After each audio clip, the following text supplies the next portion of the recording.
Kapal patroli Kementerian Kelautan dan Perikanan menggagalkan satu kapal nelayan yang hendak menyelundupkan belasan pekerja migran Indonesia di Selat Malaka.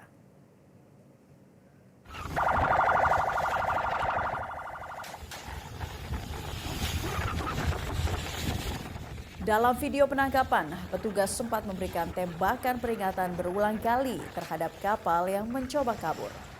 Setelah hampir 30 menit mengejar, petugas mengamankan kapal tersebut. Kapal nelayan ini tadinya akan menyelundupkan pekerja migran Indonesia ilegal yang berasal dari Lombok dan Tanjung Balai, Sumatera Utara. Pekerja migran dijemput di tengah laut dengan nelayan Malaysia. Ini merupakan modus lama para penyelundup lewat jalur laut. Kini satu unit kapal dan 13 orang telah diserahkan ke Makodit Polairut Polda Sumut dan memproses hukum nahkoda kapal asal Tanjung Balai, Sumatera Utara. Sepertinya ini adalah